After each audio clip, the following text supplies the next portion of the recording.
Fala pessoal, sejam muito bem-vindos. Esse é o meu podcast Dando Vozcast por Ana Carolina Oliveira e estamos no mês de setembro, o mês em que a gente fala muito sobre o Setembro Amarelo, que é sobre a conscientização e a prevenção ao suicídio, um tema muito importante, uma causa que ela precisa ser falada com seriedade e sensibilidade.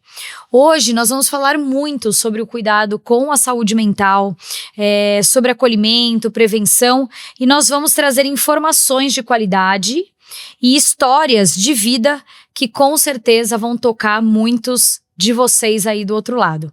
Então hoje eu vou apresentar os meus convidados, é uma honra, como eu digo, é uma honra sempre receber pessoas que se disponibilizam com o seu tempo, a gente sabe o quanto o tempo é precioso e ter essa jornada aqui para que a gente possa impactar outras pessoas para mim é muito importante. Então para essa conversa hoje aqui acontecer, eu tenho dois convidados. O primeiro é o Dr. Fernando Fernandes, ele que é médico psiquiatra do Corpo Clínico do Instituto de Psiquiatria da USP, mestre em ciências pela USP, parceiro do CVV e também ele tem um trabalho incrível no YouTube. Ele disse que não era para eu falar dessa parte, mas a gente vai falar que talvez tenha sido algo que ele tenha feito, mas que com certeza ficou aí para uma jornada também de divulgação científica no YouTube, que impacta mais de 500 mil pessoas. E eu tenho também a Elis, que eu a conheci através do meu próprio Instagram, de uma mensagem que ela me mandou, que ela vai compartilhar um pouco da história dela de vida, de dor, de ter perdido o seu irmão para esse tema, né, para o suicídio. E aí eu queria primeiro começar agradecendo a vocês pela disponibilidade, por estarem aqui e por se disponibilizarem a falar desse assunto muito importante. E o doutor Fernando pode falar, talvez com mais propriedade, que ainda é um tabu, né, doutor? Falar sobre o Setembro Amarelo ou falar sobre o próprio tema, que é o suicídio. Ana, muito obrigado pelo convite, é um prazer estar aqui, falar desse tema que me é tão caro, toda oportunidade é válida, porque o tema, até uns anos atrás, eu podia dizer que 100% das letras, assim, era um tabu de fato, sabe? Eu comparo naquela série de filmes do Harry Potter, aquele que não se diz o nome, sabe? Sim. Que era o suicídio. De um tempo para cá, com o Setembro Amarelo, talvez o tabu caiu um pouco. Mas a gente que trabalha com o tema que nem diziam os jovens, desde antes de ser modinha, a gente trabalhava com esse tema, a gente se preocupava muito, caramba, isso aí tem que deixar de ser tabu. Sim. Com a campanha do Setembro Amarelo, deixou de ser tabu, mas a gente passou a se preocupar, poxa, é preciso falar sobre suicídio, mas é preciso falar de maneira adequada sobre prevenção. Exato. Não tem que ser só um tema curioso para as pessoas, a gente tem que entender o quanto esse tema está próximo da gente, o quanto a gente pode se envolver na prevenção, e a gente está aqui para isso. E aí, antes da gente realmente se aprofundar, eu queria que você contasse um pouco, que você se apresentasse, para que o pessoal que está nos assistindo conheça um pouco da sua trajetória, da sua atuação, especialmente no Instituto de Psiquiatria, né, e nessa parceria com o CVV. Aí explica um pouco para o pessoal, um pouco de tudo. Sou médico psiquiatra e desde a minha formação na psiquiatria, eu sempre tive uma predileção de buscar expertise na área dos transtornos do humor, que é depressão e transtorno bipolar. E quem trabalha com depressão e transtorno bipolar não tem como não se envolver com a temática do suicídio, Sim. do risco de suicídio, porque são dois transtornos no qual o risco ele é muito importante. Depressão é o transtorno mais relacionado ao suicídio. 18% das pessoas têm depressão, metade delas vão ter episódios recorrentes ao longo da vida, e se a gente fizer uma avaliação ao longo de um ano, de 5 a 6% das pessoas têm depressão. Então é muito prevalente. É muito. E é um transtorno que causa impacto na vida inteira do sujeito, impacto nos relacionamentos, ocupacional, acadêmico. É a doença que mais incapacita no mundo, que mais faz as pessoas viverem com incapacidade e aumenta o risco de suicídio, que seria um dos desfechos apenas, mas é o mais trágico, irreversível. Sim. E que a gente tem que evitar. Então eu me envolvi desde muito cedo na minha formação com esse tema. E o meu contato com o CVV começou que eles precisavam... Explica para o pessoal o que é CVV, para que o pessoal entenda, né? Porque a gente fala sigla, às vezes o pessoal não entende, né? CVV, eu costumo dizer que os voluntários do CVV, para mim, eles são heróis. sabe, dos grupos de voluntariado, 2 que eu me envolvo com tanto prazer, porque eu vejo que são pessoas bem abnegadas. Um é o CVV e o outro é a Brata, que eu falo logo em seguida, né? CVV é o Centro de Valorização da Vida, que é uma grande organização de voluntários muito solidários que estão dispostos a prestar apoio emocional para pessoas que precisam ser ouvidas. E a tônica deles é esse acolhimento emocional, mas que acaba sendo muito importante na prevenção de suicídio, porque muitas pessoas, e a gente fala dos fatores de risco para suicídio em seguida, né? Mas muitas pessoas em solidão, desespero e sofrimento encontram no CVV esse acolhimento, essa escuta que eles têm, uma escuta com empatia e com qualidade. Então o CVV é uma organização composta por heróis no acolhimento emocional e que acaba tendo um papel primordial e complementar ao médico, ao psicólogo, à família. O CVV está aí complementar nessa prevenção de suicídio que precisa do envolvimento de toda a sociedade. Sim. Então esse que é o CVV. E o meu envolvimento com eles começou há muitos anos atrás, quando eles precisavam de um voluntário. A assessora de imprensa do Instituto de Psiquiatria falou: Fernando, você não quer ir lá dar uma palestra para o CVV? E foi muito interessante que eu fui lá, dei a palestra. Chegou despretensioso. Foi. E eu me apaixonei por aquele trabalho, né? Até para mim, Ana, foi muito curioso o seguinte, que eu falei assim, pera, vocês ouvem uma pessoa em sofrimento? Sim. E se essa pessoa nitidamente estiver em depressão, vocês recomendam que ela busque o tratamento? Eles falaram, não. Eu falei, não, mas como assim? Não, a gente está ali para ouvir a pessoa, a gente não está ali para indicar algum caminho para ela. Mas e se ela pedir ajuda? Se ela pedir, sim, eles têm lá uma lista de serviços públicos de saúde que a pessoa pode encontrar ajuda. E aí eu entendi o papel complementar que eles têm. Logo eu saquei.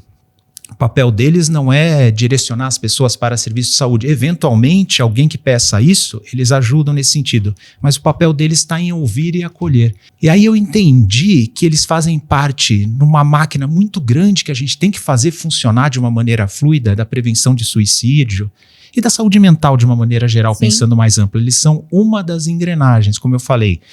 A família, a escola, o trabalho, o médico, o psicólogo, todos fazem parte aí dessa grande máquina que a gente tem que fazer, sim, funcionar de uma maneira harmoniosa para promover saúde mental e, por consequência, a prevenção do suicídio. Né? Maravilhoso. E aqui nós temos também a Elis. Elis, eu queria que você compartilhasse um pouco da sua história, né, para o pessoal entender também a sua participação aqui e como foi para sua família enfrentar a perda do seu irmão. Muito prazer. Ana, muito obrigada pelo convite, muito obrigada, doutor, por compartilhar essa mesa e trazer esse assunto tão importante.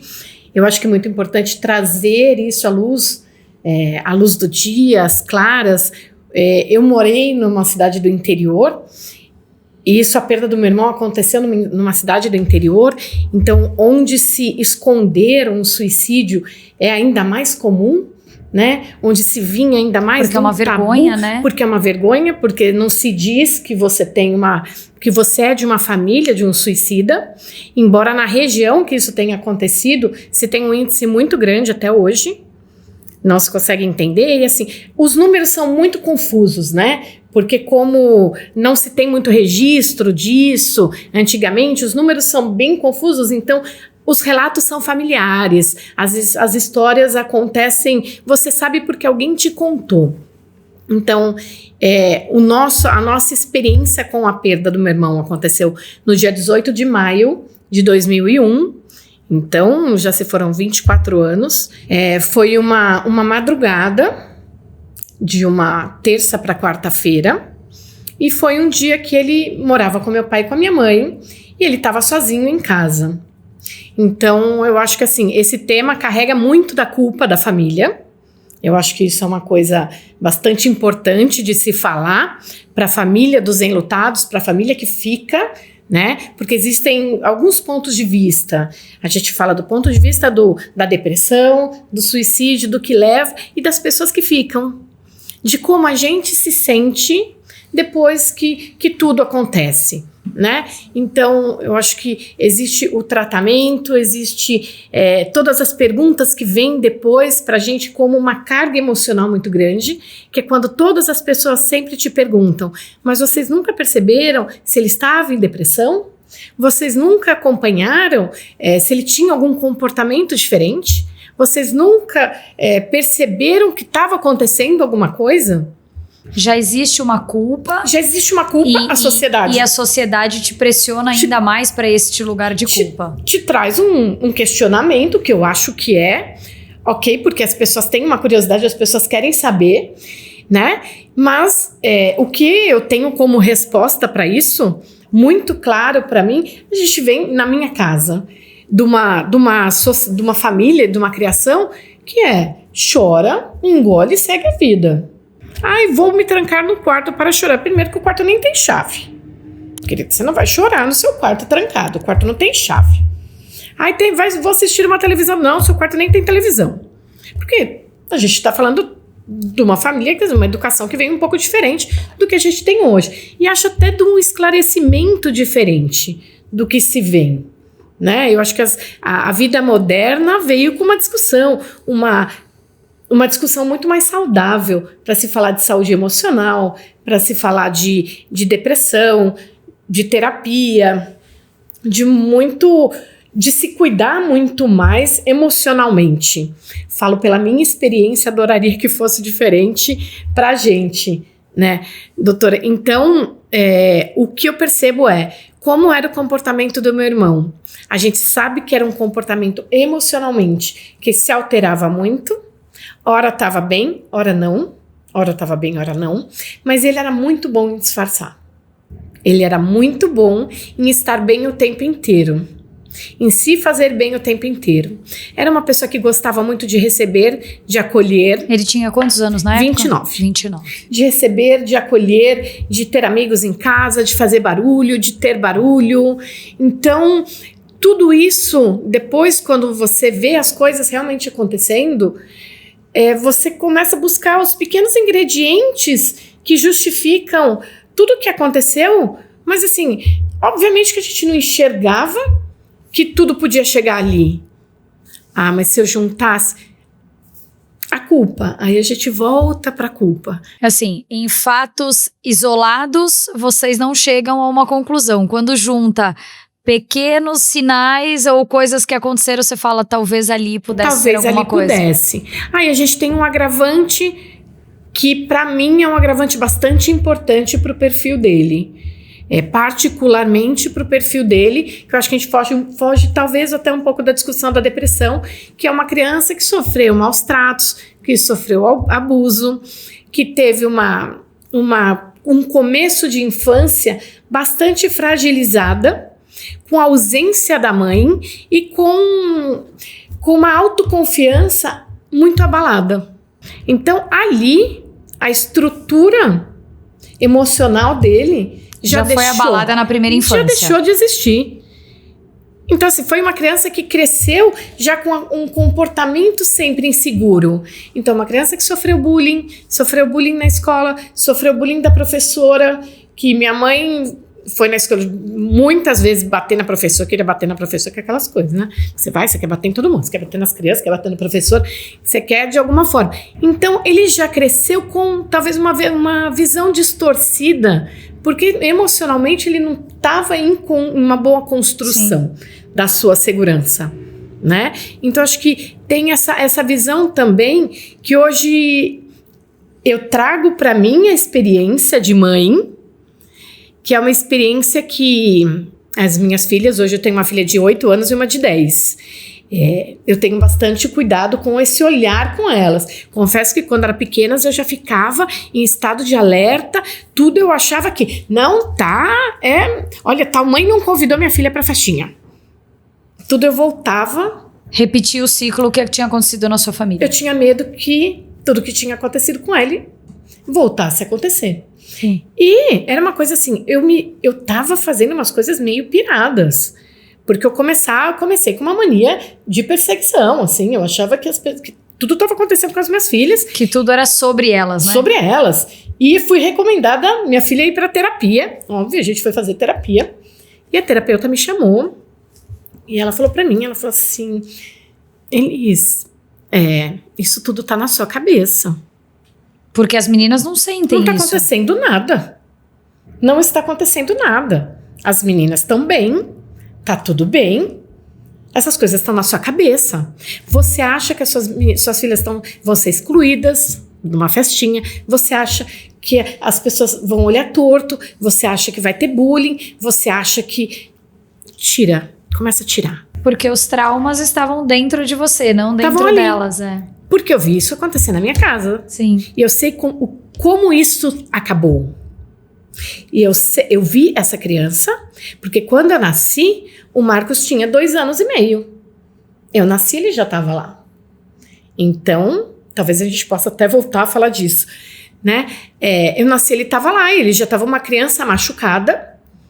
Então, quando eu me tornei mãe, que eu me vi com as minhas crianças, eu não queria de forma alguma que isso acontecesse. Hoje eu tenho uma forma... Conseguiu se curar e se tratar em relação a isso. E assim, eu posso dizer que assim, sou uma mãe super fofa, super educativa. Sim, e eu acho que um ponto que a gente pega aqui do tema que a gente está falando em relação a você é como o trauma fica, né, doutor? E depois, foram muitos anos, né, que as suas filhas vieram depois do seu irmão, e você percebe o quanto você não trata aquilo, o quanto você replica, né? O quanto você leva isso para um outro ciclo de vida seu. E eu queria te perguntar, doutor, por que hoje, ainda assim, igual a gente falou assim no começo, né? A gente fala um pouco mais sobre o assunto hoje, de forma mais responsável, talvez alguns nem tanto, mas por que é tão difícil de falar isso, não só aqui na nossa cidade, mas no Brasil? E se você acha que esse silêncio atrapalha na questão da prevenção? Não, sem dúvida que atrapalha. Sem dúvida. Mas hoje, como eu falei, a gente se depara com 2 coisas. Ao mesmo tempo que o silêncio parece que foi quebrado com a campanha nos últimos anos, é preciso se falar de uma maneira adequada e responsável. E isso envolve as famílias, né, que estão em risco ou que já foram acometidas por isso. Quando a gente fala de prevenção de suicídio, eu gosto de destacar o que há de mais importante de uma maneira didática e muito clara, porque é um tema muito complexo e é um tema que expõe muito a nossa impotência. Eu já digo o porquê disso. Bom, quando a gente fala de prevenção de suicídio, existem o que eu chamo de 2 grandes colunas que a gente tem que destacar. A primeira é o reconhecimento precoce e tratamento adequado dos transtornos psiquiátricos, né? Tem pesquisadores que falam que 90% dos casos de suicídio, de comportamento suicida de uma maneira geral, estariam relacionados a algum transtorno psiquiátrico, porque o comportamento suicida, tem gente que limita isso ao ato ou à tentativa. Não, mas ele começa com a pessoa não vendo graça na vida, dormir e não acordar mais seria bacana, apesar de eu não querer morrer. Eu falo, meu Deus, dormir e não acordar mais, o que é, né? Deus me livre. Deus nos livre, né? Até que a pessoa fala assim, eu não vou atrás disso, mas se acontecer seria uma boa. A pessoa já está namorando essa ideia, até que começa a pensar meios pelos quais isso poderia acontecer, de uma forma, entre aspas, meios sem querer, depois por querer, até que começa a pensar nos meios concretos e atrás dos meios e uma tentativa. Então é um espectro de comportamento. Sim. E tudo nesse espectro de comportamento, na imensa maioria dos casos, está relacionado a algum transtorno psiquiátrico. Como eu falei, tem pesquisador que fala de 90%, tem pesquisador que já falou 97%, tem pesquisador que fala que virtualmente 100%. Sobraria alguns casos aí que são bem específicos, né?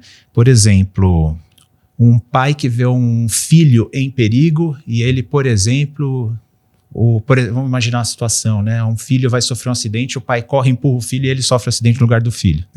Isso seria o que o Durkheim chamava de um suicídio altruísta. Isso não estaria relacionado a algum transtorno psiquiátrico. Mas salvo essas exceções, ou alguns casos de uma impulsividade muito intensa diante de uma situação de desespero, a maioria estaria. Então, esse é um grande pilar da prevenção. Reconhecer e tratar adequadamente os transtornos psiquiátricos. E depressão é o mais importante. Depressão é mais importante por 2 motivos, porque de fato é muito prevalente e aumenta muito o risco. Em segundo lugar, mesmo os outros transtornos psiquiátricos associados ao suicídio, eles envolvem sintomas depressivos. Por exemplo, paciente com transtorno bipolar. Transtorno bipolar aumenta mais o risco de suicídio do que a própria depressão. Mas quando que o paciente pensa em suicídio? Quando ele está apresentando sintomas de depressão, não quando ele está eufórico. Transtornos relacionados ao uso de substância. Não é quando o jovem está numa rave, varando à noite, que ele pensa nisso. Ele pensa no rebote, na abstinência, ou quando ele tem as consequências do uso. Uma pessoa, até mesmo aquele paciente portador de esquizofrenia, não é quando ele está delirando, tendo alguma ideia fantasiosa, quando ele está tendo alucinação. é quando vem os sintomas depressivos. Então, reconhecer os sintomas depressivos, eu acho que dentro desse pilar de detectar os transtornos e tratar adequadamente, a depressão é muito importante. Então, aprender a reconhecer os sinais da depressão é fundamental. Como eu disse, o suicídio é um desfecho final da depressão muito trágico, irreversível. A gente quer evitar isso de todas as formas, mas antes tem muita incapacidade, muito sofrimento, muito prejuízo, muita potencialidade não desenvolvida que a depressão acarreta, que isso poderia ter sido prevenido, né? Então esse é um grande pilar. O segundo pilar, e aí tem muito a ver com a culpa, né, da família. Por quê? A presença de bons vínculos são um fator muito protetor contra o suicídio. Sim.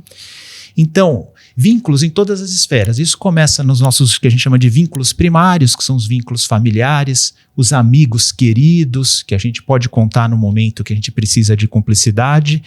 E aí, em círculos concêntricos, a gente pensar outros vínculos comunitários. Então, a pessoa, por exemplo, ela tem bom relacionamento na escola, a pessoa, aí dependendo da idade, escola, faculdade, a pessoa tem bom vínculo de trabalho, exatamente, tem um bom vínculo comunitário, vínculo na igreja, etc., em outros ambientes. Quanto mais saudáveis vínculos a pessoa tem, mais protegida ela está contra suicídio. Sim. Só que existe alguma fórmula mágica que vá evitar o suicídio? E aí que entra a diferença entre evitar e prevenir. Para a maioria das pessoas, no português coloquial é sinônimo, mas em medicina não é. Evitar é dizer assim, o risco é 0 chance de ocorrer. Isso não existe na questão do suicídio, não existe. Mas existe prevenir, que é colocar as chances ao nosso favor. E é esse que é o trabalho de prevenção. Da mesma forma, dizer assim, o que a gente faz para prevenir um infarto? Tem um monte de coisa. Come direito, baixa o peso, faz uma atividade física, aprende a manejar o estresse. Mas você não tem como evitar 100%. Evitar 100%. Exatamente. E isso que acontece no suicídio. A gente tem que colocar as chances ao nosso favor. Sim. A questão da família é um caso que merece muita atenção. Por quê? Existe até, para além da prevenção, algo chamado pós-venção, que pouca gente comenta. Por quê? Quando uma pessoa é vítima de suicídio, existe um entorno dela que é gravemente, duramente e irreversivelmente afetada. Né? São os vínculos primários, a família, os amigos mais próximos. São irreversivelmente afetados. E essas pessoas estão em risco de suicídio também. Aí que vem a pós-venção. Essas pessoas precisam ser amparadas e orientadas. No caso da família, falando de uma forma mais objetiva e biológica até, hoje já se sabe que em alguns casos de suicídio existe até uma questão de herdabilidade de algumas características temperamentais de impulsividade que podem aumentar o risco de suicídio. Então existe o impacto emocional e até esse risco biológico que é compartilhado de transtornos psiquiátricos e temperamento de mais impulsividade, né? E mais agressividade que pode ser herdada. Então essa família merece muita atenção. Sobre a questão da culpa, uma coisa muito importante, não existe um caso de suicídio que seja semelhante ao outro.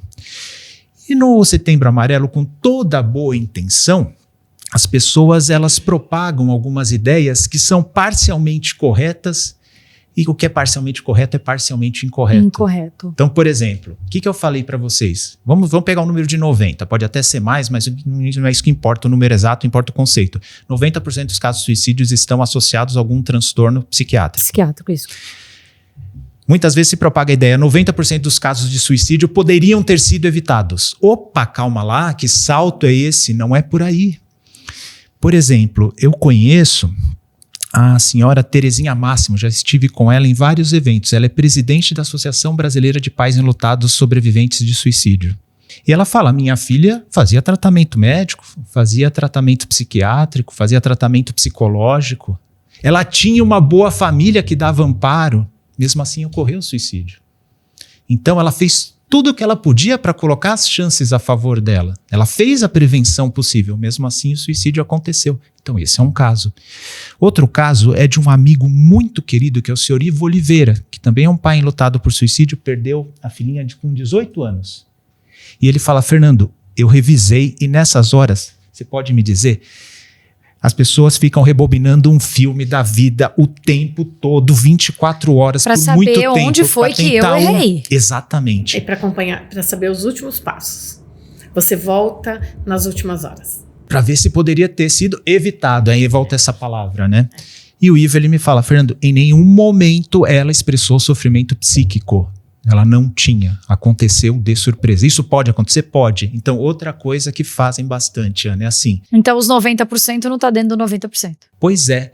E aí, isso que eu falo da gente reconhecer os sinais da depressão, muitas vezes a gente pode reconhecer, mas muitas vezes não há também.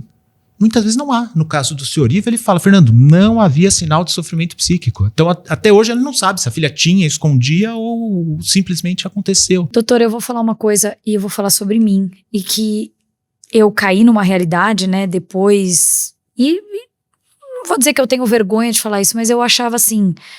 quando eu tive a minha questão com a minha filha, né, o meu caso...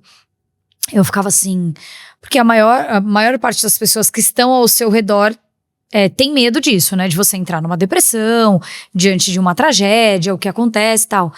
E eu falava assim, gente, que depressão, gente? Eu lá tenho tempo de ter depressão. Depressão é pros fracos. Eu falava isso, com 20 anos. Eu tinha essa... Gente, quem tem depressão não sabe o que tá falando. Então eu tinha preconceito com a depressão e até eu me deparar, eu nunca tive depressão, né? Mas eu me deparar com pessoas reais perto de mim, com situações reais e mudar esse meu conceito, é óbvio, né? Há muitos anos eu já mudei isso, só pra deixar claro, gente. Mas muitas pessoas ainda pensam assim, como eu, de verdade.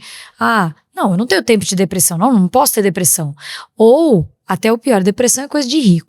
Depressão só rico pode ter, porque se eu sou de uma classe inferior, se eu sou pobre, eu não tenho tempo de ter depressão e não posso ter depressão.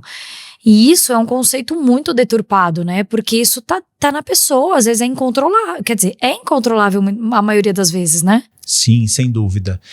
Sabe, tem horas que eu paro para pensar, eu vejo, a humanidade evolui tanto, mas tem coisa que parece que não. Parece que há 2000 anos eles sabiam mais, sabia? Quando a gente volta a estudar a história da medicina ocidental, depressão estava no primeiro tratado da medicina ocidental, há mais de 2000 anos, na Grécia, no Corpus Hippocraticum, que é uma coleção de textos, né, que é atribuída a Hipócrates, mas na verdade é uma coleção de textos, tinha lá melancolia, que é uma descrição, quase exatamente a descrição que a gente tem hoje da depressão. E curiosamente os gregos... De uma maneira que a gente olha hoje, parece fantasiosa, que eles falavam que a depressão tinha a ver com o equilíbrio dos humores do nosso corpo, que eram algumas substâncias do nosso corpo, daí que vem até a palavra humor, derivou até hoje disso, né? Então não só eles reconheciam a melancolia, estava nos tratados médicos da época, quanto eles sabiam que tinha causa orgânica. Fernando, mas era fantasioso o que eles falavam. Sim, mas eles já sabiam que tinha causa orgânica. Quando a gente olha hoje, é um diagnóstico ao longo desses 2000 anos com uma consistência histórica em todas as culturas de uma maneira absurda. A gente sabe hoje dezenas e dezenas de alterações físicas, fisiopatológicas, alterações do eletroencefalograma no sono, alterações de mediadores inflamatórios aumentados, que aumentam o risco, inclusive, de doença cardiovascular na depressão. Alterações do eixo hipotálamo e hipófise adrenal, com aumento do cortisol, aumento de dores pelo corpo. Assim, a expressão física da depressão é algo tão exuberante que aí eu olho e falo, parece que a humanidade evolui muito algumas coisas, mas outros conceitos não. E esse conceito de fortaleza, pra gente que trabalha com isso, ele soa tão absurdo que é até difícil de comentar. A gente percebe pessoas extremamente fortes, extremamente resilientes. Eu tenho certeza que se você encontrasse uma pessoa como eu, falando um negócio desse, você ia falar, ô garota, eu lamento por você pensar desse jeito. Mas eu vejo hoje que é um fato, as pessoas comentam mesmo. As pessoas comentam, infelizmente, mas eu repito, tem uma consistência histórica enorme, tanto quanto ao quadro clínico, quanto à epidemiologia. De 16% a 18% das pessoas ao longo da vida têm depressão nos mais diversos tempos, nas mais diversas culturas. E detalhe, as gerações mais novas, isso desde 2017 há dados importantes falando sobre isso, os primeiros dados vieram dos Estados Unidos, dados dos 50 estados americanos, com mais de 100 mil pessoas sendo investigadas, que a depressão não só mantém essa epidemiologia, como nas gerações mais jovens ela aumentou a prevalência. Isso a olhos vistos, todo mundo percebe que os mais jovens tem tido depressão muito mais cedo do que... Ou já está ali, né? Exatamente. O próprio suicídio de jovens. E não só suicídio consumado, como tentativas e atos que a gente chama do espectro, né? Cada que vez eu falei mais do comportamento jovens. suicida.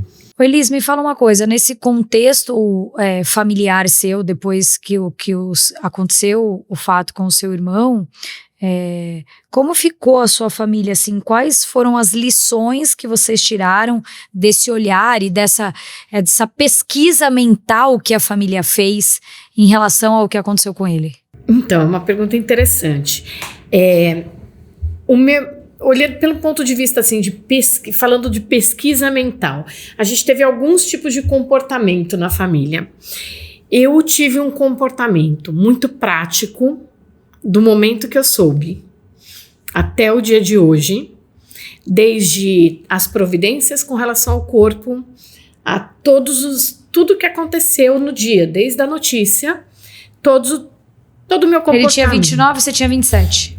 Tinha 27, de 26, mais ou menos, para 27. Então, todo o meu comportamento sempre foi muito prático e foi muito esclarecido, de que aquilo era um processo de tomada de decisão dele, de uma patologia, e de que aquilo impactava emocionalmente a minha família. Meu irmão mais novo nunca falou sobre o assunto, não fala até hoje. No dia eu tentei dar notícia para ele, e ele falou assim para mim: não me fala que eu já entendi. Foi isso que ele me falou no telefone. Tá? Até hoje ele não conversa sobre o assunto. É como se fosse uma página assim muito deixada, não cuidada. Tá? A minha mãe sofre muito com isso e o meu pai tem insights de conversar. Mas sempre que o meu pai tenta conversar sobre o assunto, é uma conversa voltando naquele dia. No dia da tragédia. No dia da tragédia. Contexto, né? Não no contexto. Então, não se volta muito para vamos olhar o contexto. Vivemos isso dentro da nossa casa, como nós vamos tirar lição disso e até para transformar. Essa é uma lição minha. Talvez essa tenha sido a minha lição principal, talvez a minha missão, a minha jornada desde então, a minha facilidade em falar sobre isso e entender que, talvez também assim, por ter um bom relacionamento com o Marcos e, enfim, de todo o contexto.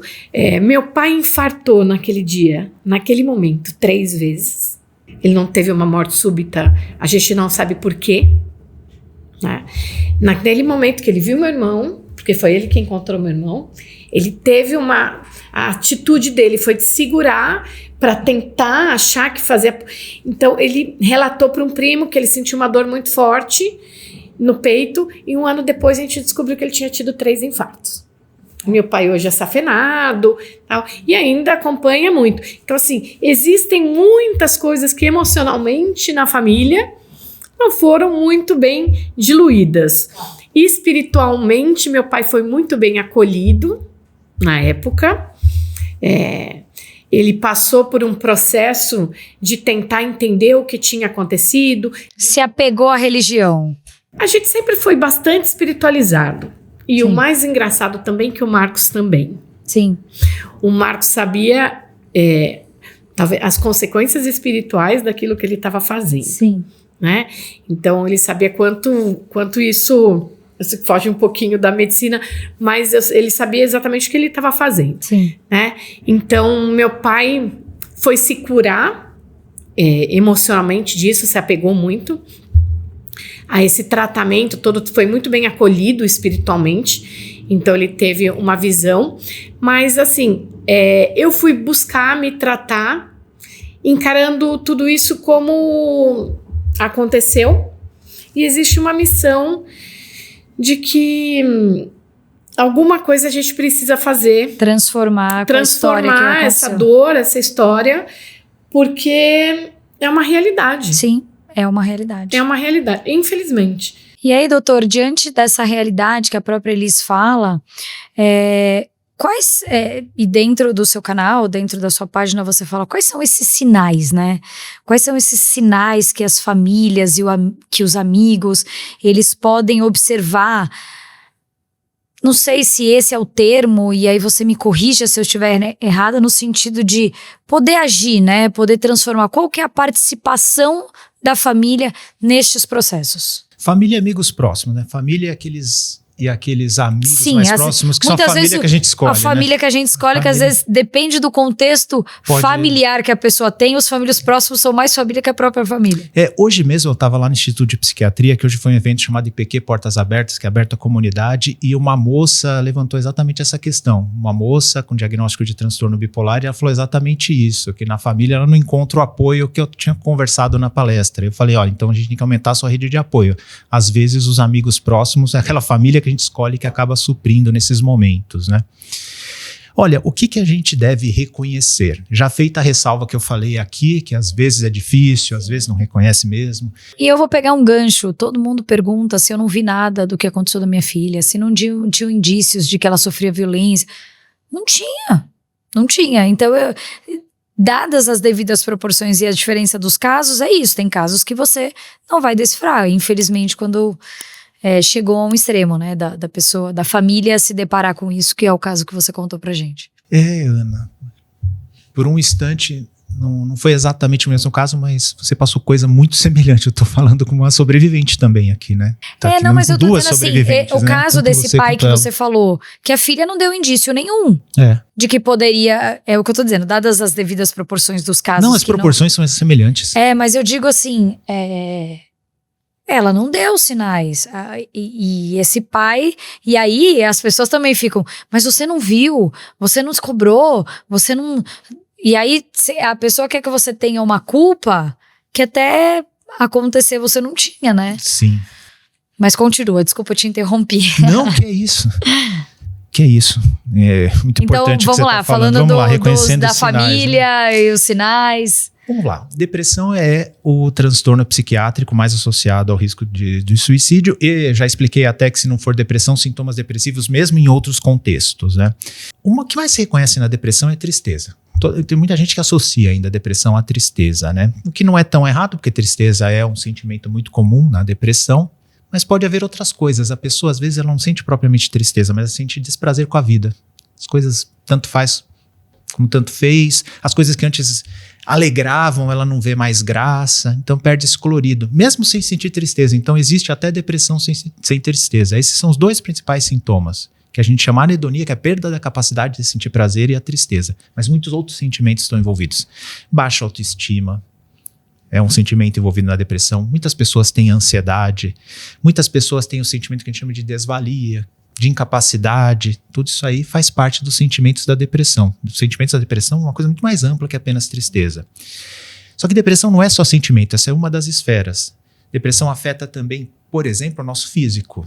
A gente tem problemas do sono, problemas do apetite, tanto para mais quanto para menos. Tem gente que não dorme, tem gente que dorme muito, por exemplo. Dor no corpo. Dor no corpo. Aumentam os sintomas álgicos. A gente fala, a sensibilidade para a dor da pessoa aumenta, cansaço, fadiga, tudo isso faz parte da depressão, são sintomas físicos da depressão, descritos desde a Grécia Antiga. E tem os sintomas que a gente chama cognitivos. Aí tem uma coisa que a gente chama cognição fria e quente. Fria é assim, são as nossas funções cerebrais. A gente perde a capacidade de manter uma atenção, concentração. Com isso, a nossa memória recente fica prejudicada. A gente esquece muito facilmente as coisas. A velocidade do raciocínio diminui, a capacidade de aprendizado diminui. A pessoa fala, de repente eu fiquei mais burro, acho que eu não aprendo as coisas, né? Sim. Sintoma depressivo isso. E na cognição que a gente chama quente, que é o conteúdo do pensamento.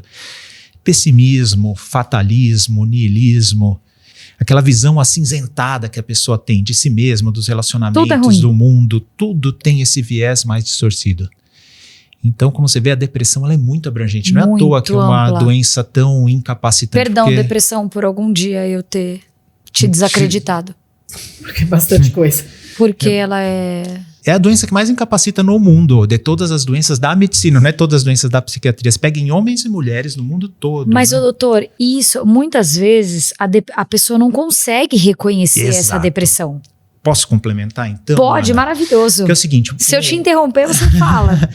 Quem tá aqui pra nos ensinar é você. Não, mas você me lembrou de falar isso, né? Eu sou especialista em depressão e todo o meu conteúdo no canal do YouTube é para as pessoas reconhecerem em si nos outros, né, os sinais de algum adoecimento psiquiátrico para buscar ajuda o mais rápido possível, né? Sim. Seja psiquiátrica ou psicológica. Mas uma vez eu vi um grande formador de opinião em psiquiatria, talvez entre os médicos psiquiatras ele é top, ao concurso, que é o professor Valentim Gentil. E ele chama a atenção com outras palavras parecidas com essa, mas ele chama a atenção assim, cara, percebe a alteração de comportamento. Então a pessoa era sociável, de repente não está mais. E para isso você não precisa ser especialista, você precisa ser especialista na pessoa, você não precisa ser especialista em psiquiatria nenhuma. Pô, a pessoa era sociável, não está mais. A pessoa tinha um brilho, não está como antes. A pessoa conversava, contava piada, não está contando.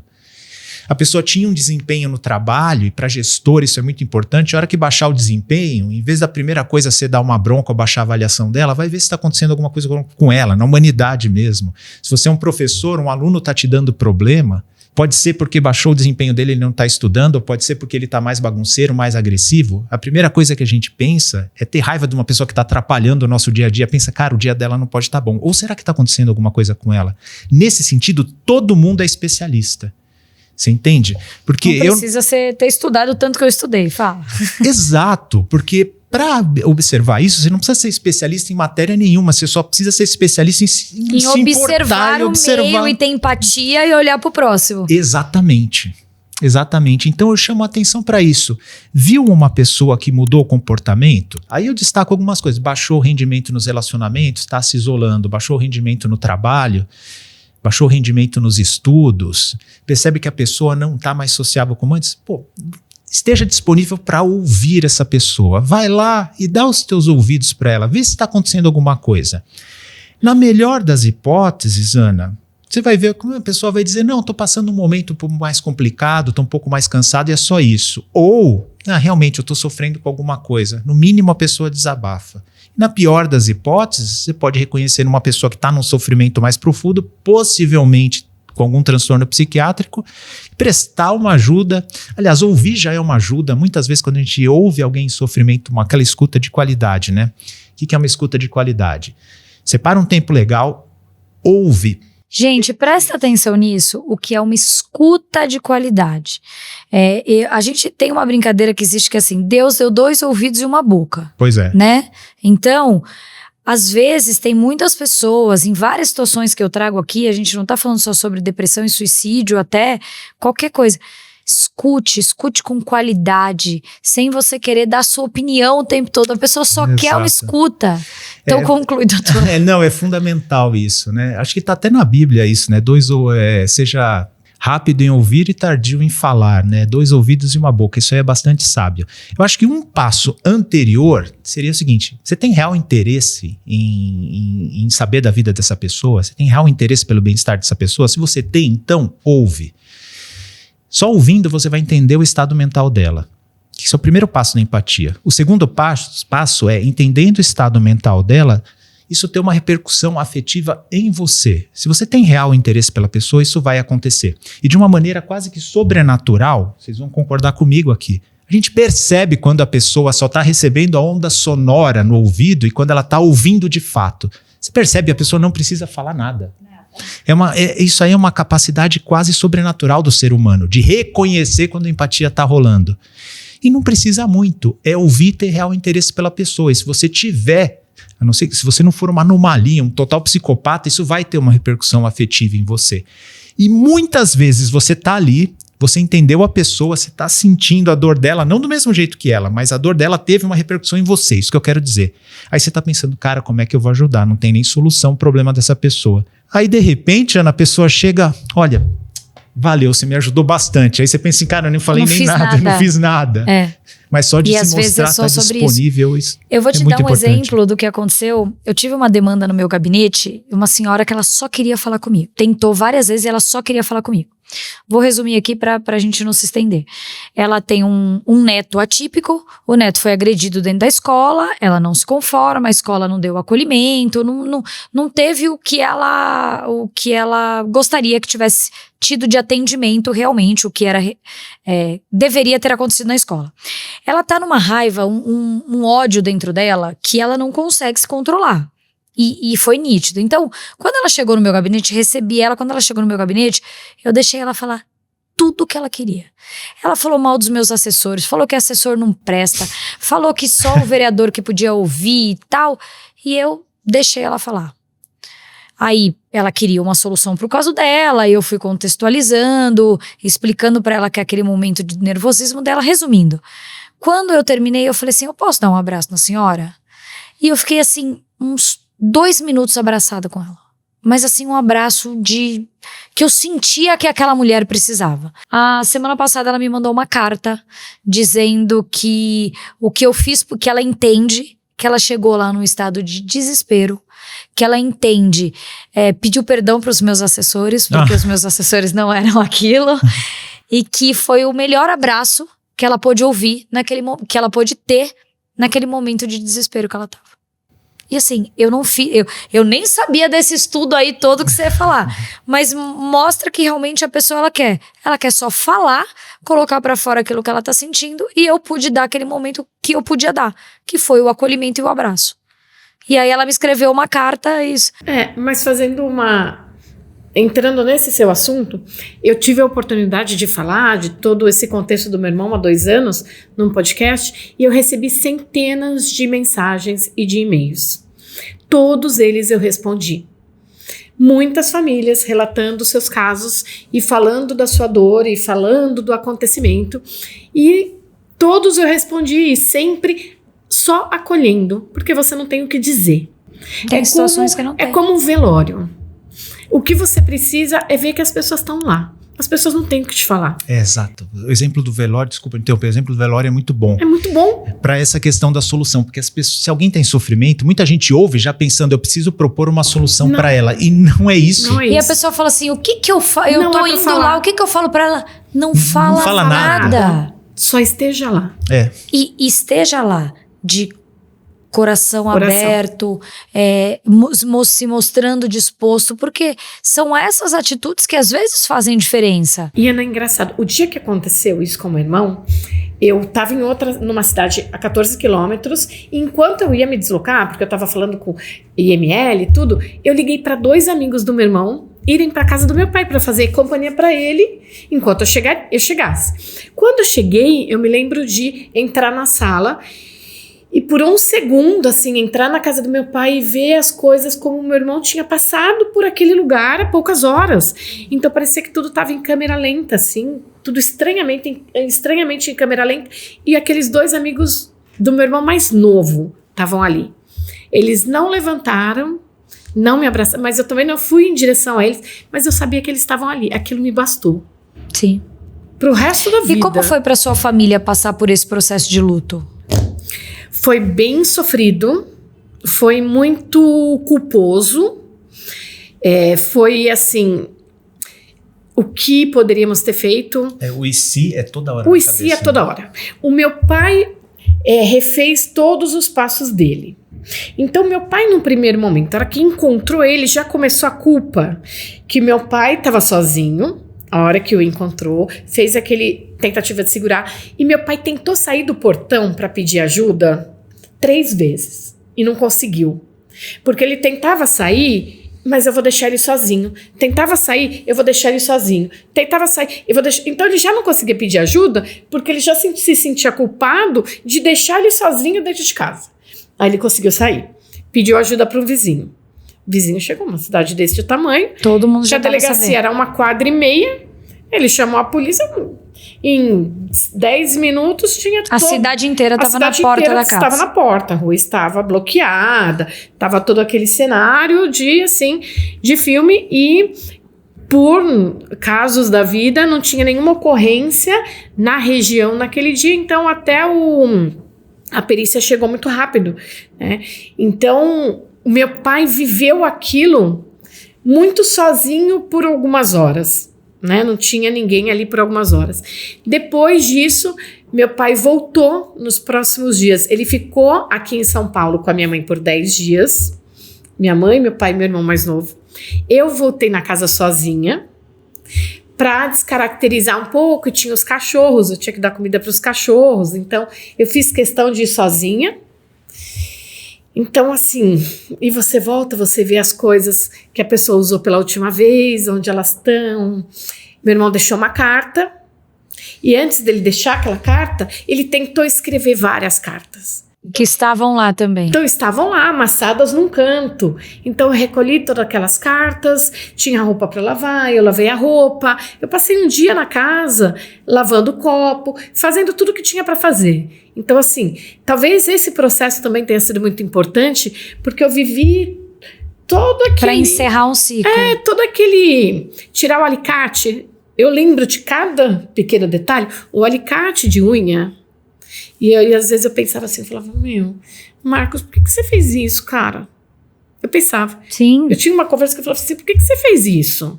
Olha que sacanagem, então tem que ficar aqui e lavar sua roupa. Ó, tô aqui lavando seu copo. Eu tinha um pensamento assim, olha, tô aqui lavando seu copo, você entendeu? Sim. Olha aí, o que você deixou? Então, são diálogos que só a família consegue ter. Mas foi um processo, foi bem sofrido. Depois de 10 dias, meus pais voltaram para a cidade. Aí meu pai refez todas as últimas horas dele. Todas as últimas horas, os últimos passos. A gente passou por um processo também, que é uma cidade pequena, foi para a capa de todos os jornais da cidade. Então... e aquilo foi uma coisa que eu arrumei algumas encrencas pessoais, porque eu achei um desaforo com meu pai e com a minha mãe, fazer uma exposição daquelas, mas enfim, foi bastante sofrido pra gente, foi muita exposição, mas a gente estava numa cidade pequena, então assim, devido às proporções, né, era muito recorrente também. Hoje, eu venho trabalhando isso tudo muito mais. Doutor, deixa eu perguntar uma coisa pro doutor. De verdade. Olha, ela passou de entrevistada a entrevistador. Tô aqui curiosa pra saber uma coisa. Quantos % das pessoas que tentam suicídio ligam realmente no CVV? Não existe esse dado. Eu costumo dizer... A pessoa liga e fala assim, eu tô com vontade. Sabe por quê? Não faz isso, né? Eu costumo dizer que o trabalho do CVV é imensurável no sentido literal e no sentido figurado da palavra. É imensurável no sentido literal porque eles não têm registro disso. Nunca foi objetivo deles esse tipo de registro. Não dá nem para saber. E imensurável no sentido que é gigantesco. Eu tenho certeza que é gigantesco esse apoio emocional que eles prestam. Mas isso aí é uma coisa que a gente nunca vai saber. A gente nunca vai saber porque eles não têm, é totalmente anônimo, eles fazem questão desde a fundação. E, se você me permite, Ana, eu queria dar 2 palavrinhas para essas famílias que procuraram ela depois, né, que viram seu podcast, que é muita gente que está nas sombras por aí, mas não precisam mais estar, tá? Porque de alguns anos para cá, aqui no Brasil, alguns pais enlutados por suicídio ou outros sobreviventes, a gente dá esse nome, sobreviventes de suicídio, se articularam e hoje existe uma boa rede de apoio. Esse é um ponto que eu queria falar. Se alguém quiser entrar em contato comigo pelo direct, fica à vontade. Inclusive, você pode... Eu vou pedir para você deixar agora, se você quiser. E no final, você vai deixar também. Mas se você quiser deixar a sua rede, para onde o pessoal te acha? Tá, é bem fácil. É psiquiatra Fernando Fernandes. É a minha profissão, Fernando Fernandes com S. Você me acha fácil. Gente, Fernando Fernandes é pá e bola. Mais fácil que a Ana Carolina Oliveira. Então, esses pais se organizaram e hoje existe uma associação, a Associação Brasileira de Sobreviventes Enlutados por Suicídio, que é a Abrases, por exemplo. Você vai encontrar todo apoio, você vai encontrar uma comunidade de pares para se ajudar. Pessoas que passaram por coisas, nunca é igual, uma igual a outra, então não vou dizer igual, mas passaram por situações parecidas e podem se ajudar. Se quer entrar em contato comigo, coloque em contato pessoal com essas pessoas, porque vocês não precisam ficar mais na sombra não, com a vergonha, que nem se falou, cidade interior, todo mundo vai saber, vocês não passam isso, vocês não têm culpa nenhuma. E há pessoas como vocês que já passaram, que já estão no estágio mais à frente disso, que podem ajudar nesse luto tão complicado. E uma segunda coisa que eu vou dizer, tem coisas que não se supera, né, Ana? Acho que você pode dizer isso também. Tem coisas que não se supera. E uma coisa que as pessoas enlutadas por suicídio, sobreviventes, que eles não gostam de ouvir essa coisa, de superação. Não, tem coisa que não se supera. Eu aprendi com o Sr. Ivo que o que existe não é superação, o que existe é aceitação, fortalecimento e ressignificação. Transformação daquilo que você viveu. Exatamente. Não existe superação. Então, se você não está superando, você está certa. E você não vai superar isso. A sua vida nunca mais vai ser como antes. Mas você pode transformar, ressignificar e fazer isso até se transformar em uma coisa positiva. Né? Como aconteceu com você. E um propósito. Como acontece com o meu amigo Ivo, que ele fala que vai dedicar. Ele vai dedicar, gente, aposentado. Eu tô aqui, seu Ivo, eu quero te conhecer, eu quero ser sua amiga. Ele é um doce de pessoa. E ele fala que ele vai dedicar a vida dele até os últimos dias, já é aposentado, funcionário público aposentado. Esse é o que a filha, né? É o que a filha se suicidou, né? Ele vai dedicar até o final da vida dele a tentar amenizar e amparar o sofrimento psíquico das outras pessoas. Então fica esses 2 recados aí. Primeiro, busque a ajuda dos seus pares e não pense em superação, pense em transformação, porque tem coisa que não se supera. Que recado. O que eu queria perguntar para vocês é assim... Elis, como que essa experiência e tudo que você e sua família viveram mudou e transformou a vida de vocês? Essa experiência transformou a vida da gente a entender o luto, a transformar a dor em amor, a transformar a dor em acolhimento, a entender a dor. A gente entende a dor do próximo, eu costumo dizer assim, doutor, segura a minha mão. Doutor, sente minha mão? Sim. Não. Não? Não. O doutor sente a sua mão segurando a minha mão. Boa! Olha, quem sente a outra mão, quem sente a minha mão sou eu. Eu sinto a minha dor, você sente a minha dor e o doutor acolhe a minha dor. E eu acolho a sua dor. Mas quem sente a minha dor sou eu. Sim. Posso usar isso também? Ai, pode. Pode pegar. Eu falo que quando a gente tá nessa jornada de conhecer pessoas diferentes, a gente sempre aprende alguma coisa. Isso pra mim é muito claro. As pessoas falam, nossa, quem sou eu pra falar do meu caso perto de você? Não, amor. O meu caso é o meu caso. O meu caso pertence a mim, o que eu sinto. Você pode ter uma empatia pela minha filha. Você pode ter uma empatia por mim, mas você não tinha, você não sentia pela minha filha o que eu sentia. O Sr. Ivo com o caso dele, você com o seu irmão, sua mãe com o seu irmão, e a sua dor pertence a você. E eu acho que as dores são incomparáveis. Incomparáveis. E isso é muito importante que você falou. É muito claro que as pessoas tenham que... Claro. E é engraçado porque quando as pessoas vêm me relatar, às vezes, e é uma coisa louca da vida, porque a gente sempre conhece alguém que se suicidou. E de alguma forma alguém vai te contar uma história. Olha, eu não conheço, você acredita? Mas é uma coisa impressionante que comigo chega uma coisa. Eu não conheço ninguém que tenha feito parte desse meu vínculo próximo, assim. Mas eu tenho... Então, mas a gente não tem caso de suicídio na família. Não tenho caso nenhum de suicídio, nem mais distante, assim, de familiares mais distante, não. Mas alguém que conhece alguém, sempre chega alguma história. E sempre eu fico impactada e nunca eu sinto igual. Sim. Eu sempre me deixa muito impactada e eu acolho, eu escuto e eu tento, sabe, trazer aquilo mais próximo, mas eu sempre penso isso. Como que eu sinto eu não consigo imaginar a dor do outro.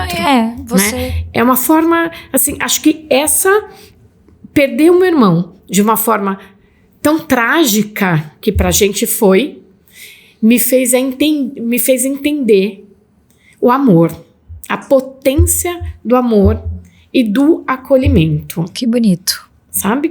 E a minha vontade hoje é de alguma forma de trazer isso como missão e eu tenho uma necessidade enorme desse acolhimento. Bora lá, se junta com essas famílias e vamos transformar vidas. Precisamos transformar vidas e nada vem pra gente de graça. Eu acho que as missões chegam carregadas. Deus nos manda alguns recados que às vezes a gente não entende no começo, mas com o tempo ele vai fazendo sentido. Doutor, me fala uma coisa que eu tenho vivido essa jornada muito forte, e aí vou te dar um exemplo claro, né? Como é que tá hoje essa questão desse como diz a minha amiga Camila Vieira, desse instrumento do mal, que tem feito mal realmente para tantas crianças e adolescentes que entram nesse meio, nessa jornada, e o bullying da forma como ele tem vindo, né, de forma avassaladora, o que me parece é uma jornada de adolescentes aí querendo realmente machucar. É diferente, eu sei lá, vou dizer na minha época que a gente zoava, fazia uma brincadeira e talvez não fosse tão profunda. Hoje eu tenho visto, né, isso com uma profundidade maior do quanto esses adolescentes, principalmente, eles querem machucar o outro, né? Enquanto, usar um termo assim mais baixo, mas enquanto eles não veem no fundo do poço, aquele colega que eles não gostam, no fundo do poço eles não sossegam. Isso tem levado um índice muito grande de suicídio desses jovens e adolescentes. Como é que você tem visto hoje dentro do seu trabalho? Isso é muito inquietante para mim, é muito perturbador para mim. Tem casos que eu confesso muito para minha esposa que tá aqui. Eu falo, meu Deus, quando vão parar de massacrar essa pessoa? O que querem, né? Eu penso exatamente, vão parar quando? Quando ela tirar a própria vida? É o que querem? Parece que não tem limite. Ainda que a pessoa tenha cometido um erro, ainda que você não concorde com a pessoa, ainda que você nem goste da pessoa, tudo bem, mas você fala, cara, quando vai parar um massacre, né? Isso particularmente me inquieta. E aí eu não tô falando aqui, é o Fernando CPF falando, não é o Fernando CRM. Sim. Eu fico muito, muito triste com isso e perplexo às vezes. Eu nem tenho CRM, meu CPF fica nisso todo dia. Onde é que as pessoas vão parar? Eu fico muito falta preocupado. De empatia. E empatia, o pessoal confunde muito com simpatia, de uma maneira muito, desculpa a palavra aqui, burra, de uma maneira muito burra, a pessoa confunde empatia com simpatia. Muito chucra. Muito... Enfim. Agora, falando dessa questão, né, tentando juntar, Ana, as coisas que você falou a respeito, né, você falou do celular. Do instrumentinho do mal. Do instrumentinho do mal, que na verdade é um... Ele veio pro bem, mas alguns estão usando pro mal. Está sendo usado pro mal. Acho que a gente pode pegar de uma maneira mais ampla, isso aí, na verdade, é uma porta de entrada pro mundo digital. Então, vamos falar disso, do mundo digital, né. Eu acho que, eu posso falar por nós três aqui, a gente é bilíngue. Eu acho que nesse ponto a gente faz parte de uma geração privilegiada, porque a gente cresceu no mundo analógico e se adaptou ao mundo digital. Então a gente consegue diferenciar bem real do imaginário. A gente dessa é matrix, bidigital. Né? Bidigital? Brincadeira. A gente consegue, porque a gente cresceu no mundo analógico e conhece o mundo digital. Agora, quem cresceu imerso nesse mundo digital é muito diferente, porque eu cresci brincando na rua, eu cresci em São Paulo, mas eu ainda era um tempo que se brincava na rua, Eu também. Então, as nossas relações e a política que a gente tinha que estabelecer e o convencimento que a gente tinha que ter, enfim, era ao que estava ao alcance da mão e dos olhos, né? Tinha um coleguinha que era melhor no futebol, estava bem no esporte. O outro que era mais bonito, mais galante, mais sedutor, dava melhor com as meninas. No meu caso, me sobrava estudar, porque era o que eu tinha para ir bem nos estudos. Aí chegava a época do boletim, eu via os moleques chorando, apanhava do pai e da mãe, aquela época batia por causa disso, né? E eu era o único que tava lá, né? Era o jeito de eu ter alguma gratificação. E a gente via que era assim, né? Na TV, a gente tinha os padrões, né? De beleza ou masculinidade, né? Beleza para as mulheres, masculinidade para os homens, né? Que eram tanto, a gente volta um pouco no tempo, um tanto quanto tosco, né? Era o Stallone e Schwarzenegger no filme do Rambo, no filme do... É mais ou menos isso. Conan o Bárbaro e tal. Era mais ou menos isso, né? E assim a gente crescia e a gente tinha uma noção do que era vitrine e do que era realidade. Agora, o jovem que cresceu imerso no mundo digital, ele não tem muita noção disso. Ele está 100% do tempo com o aparelhinho na mão, na frente de vitrine e acha que aquilo é realidade. E o que aconteceu? Já é estudo antigo, da época que começaram os fotoblogs da internet, que pessoas que ficavam muito imersas nesse meio digital, o que acontecia? A autoimagem dela baixava e a expectativa de ideal subia. Então, esse gap aqui aumentava absurdamente. E é o que está acontecendo com essa molecada. Então, a gente que cresceu nesse mundo, que eu falei, olha, a nossa influência, nosso mundo de influência era o que estava ao alcance dos olhos e da nossa mão, né? A gente tinha noção do que era real. A gente via o ideal na TV, mas olhava para o lado. Agora não. Então, a gente sabia direitinho o que era vitrine e o que não era, o que era mundo real. Os jovens não, eles confundem as duas coisas. Ele tá num shopping vendo só vitrine e ele tem essa impressão que está no mundo real. E esse gap entre a própria autoavaliação e a expectativa tem gerado muita frustração, muita baixa autoestima e tem colocado para baixa a moral e o emocional desses jovens. E aí soma-se uma outra coisa, Ana, que quando me perguntam muito isso, né?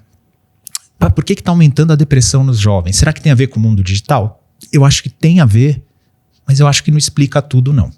O problema é que quando a gente vai conversar sobre algo que está acontecendo na epidemiologia médica, é relativamente fácil ver o fenômeno que está acontecendo, mas é imensamente difícil discernir as causas, isolar bem as causas. Essa é uma noção que às vezes quem não é médico, quem não lê muito artigo, não tem essa noção. Que assim, reconhecer que está acontecendo alguma coisa é relativamente fácil, basta ter uma metodologia, uma estatística, você reconhece.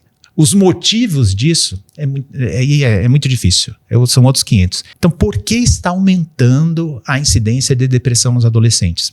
Tem muitas hipóteses. Essa imersão no mundo digital é uma delas. Existe uma correlação, e correlação não necessariamente é causa, mas existe essa correlação de sintomas depressivos, atos autolesivos e tempo de tela. Só que às vezes acontece o seguinte também, né? Uma pessoa que está mal, ela tende a atividades solitárias e passivas. E ficar na frente de uma tela é uma atividade solitária e passiva. Então a gente não sabe se é causa ou consequência. Fica essa dúvida. Mas uma coisa eu posso dizer, nada é mais importante para que uma criança e um adolescente cresça resiliente, e isso não é opinião, isso é fato, estudo concreto há muito tempo já, do que a gente chama de apego seguro durante o desenvolvimento. Isso tem muito a ver com a família primária, com os vínculos primários que a pessoa tem. Que pode ser a família nuclear ou pode ser um substituto, mas tem que ter esses vínculos primários com coesão e que a criança e o adolescente cresçam com segurança. E que na experimentação da vida ele vai ter dificuldade, ele vai cair, vai ralar o joelho, na hora que ralar o joelho é bom vir para casa e ter alguém para fazer o curativo. Entenda isso no sentido literal e no sentido figurado também. Exato. E a impressão que eu tenho, e nas minhas palestras eu sempre desvio o assunto para falar disso, como eu fiz aqui, nem preciso desviar muito porque tem a ver com o tema, a coesão familiar é algo que as pessoas têm que investir como rotina e como estratégia. Século XVIII, as famílias almoçavam e jantavam juntas, e discutiam, debatiam o dia. Século XX, jantava junto. Hoje em dia, nem isso. Então, eu acho que é por aí. É um tema que eu falo muito, doutor, que é o tempo de qualidade, né? Exato. Hoje em dia, as famílias nem jantam juntos, e quando estão jantando na mesma mesa, estão olhando o celular, né? Tá todo mundo assim. Na mesma mesa. Então eu diria isso. E quanto ao universo digital das crianças e adolescentes, se você é um adulto capaz, o que eu digo, pelo amor de Deus, olhando para a câmera aqui, pelo amor de Deus, a sua atenção e o seu tempo são os bens mais valiosos que você tem. Preste o seu tempo e a sua atenção a conteúdos que te tragam valor. Porque a sua atenção vai ser disputada de qualquer maneira. Se for com algo de valor, vai ser. Mas se for com algo sem valor que te deixa tenso, apreensivo e com medo, isso também prende a atenção. Às vezes muito mais que um conteúdo valoroso. Vão prender a tua atenção com isso. A tua atenção é um bem valioso. E vê onde você vai prestar isso, se você é um adulto capaz. Mas se você é uma criança ou adolescente, você precisa de alguém que te ajude nesse caminho. Quando a gente, voltando àquela coisa, parece papo de velho, quando a gente era criança, brincava na rua, como é que era? Os pais falavam assim, você pode brincar de tal lugar até tal lugar, da esquina até lá, se você for para casa de alguém, eu quero que você me avisa, tal hora você tem que estar em casa. Então os pais sabiam o que estava acontecendo, colocavam os limites claros e com quem... Até bati aqui. Não tem problema. E com quem os jovens, né, ou a criança ou o adolescente ia se relacionar. A rua agora está dentro do celular. A rua agora é o mundo digital. Então você não tem a opção de não saber aonde o teu filho está nessa rua, com quem que ele está se relacionando e que horas ele tem que voltar para casa, que é o mundo real. Então o que eu digo para os pais, não existe mais opção. E outra, má notícia também. Também você não tem opção de proibir total. Porque o jovem é o mundo de hoje. O mundo de hoje. O mundo mudou e você tem que se adaptar a ele. Exatamente. Então, pai, falando de uma maneira bem concreta, a rua mudou de lugar e você tem que saber guiar seu filho. Eu acho que eu gostaria de ficar aqui mais horas para que a gente pudesse ampliar e se aprofundar. Acho que teremos que ter, eu sempre brinco, ultimamente todas as vezes que eu termino eu sinto que eu preciso de mais um episódio. E a gente pode marcar isso, mas eu queria, Elis, que você, como uma vítima, né, do tema que a gente falou hoje, que mensagem que você poderia deixar para famílias que estão passando pela situação que a sua família passou um dia, para que... Enfim, a mensagem que você quiser deixar, que tocar seu coração, e você pudesse falar para eles aqui. Eu queria só trocar a palavra vítima pela palavra de talvez agente de transformação desse sentimento, dessa situação de perda de uma pessoa querida, de um ente querido, de um irmão, para que as pessoas não desistam do amor, não desistam de acolher, não desistam de ouvir, não se sintam culpadas.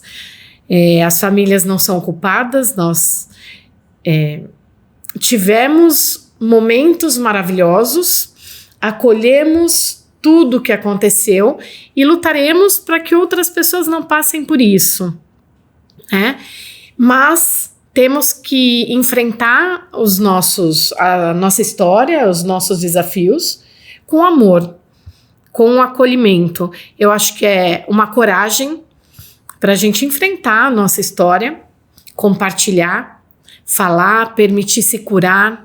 Acho que toda vez que a gente consegue conversar de uma forma tranquila, de uma forma amorosa, a gente vai se curando aos poucos e vai permitindo que outras pessoas contem a sua história e vai compartilhando e vai transformando tudo isso que aconteceu numa história mais de amor do que de dor.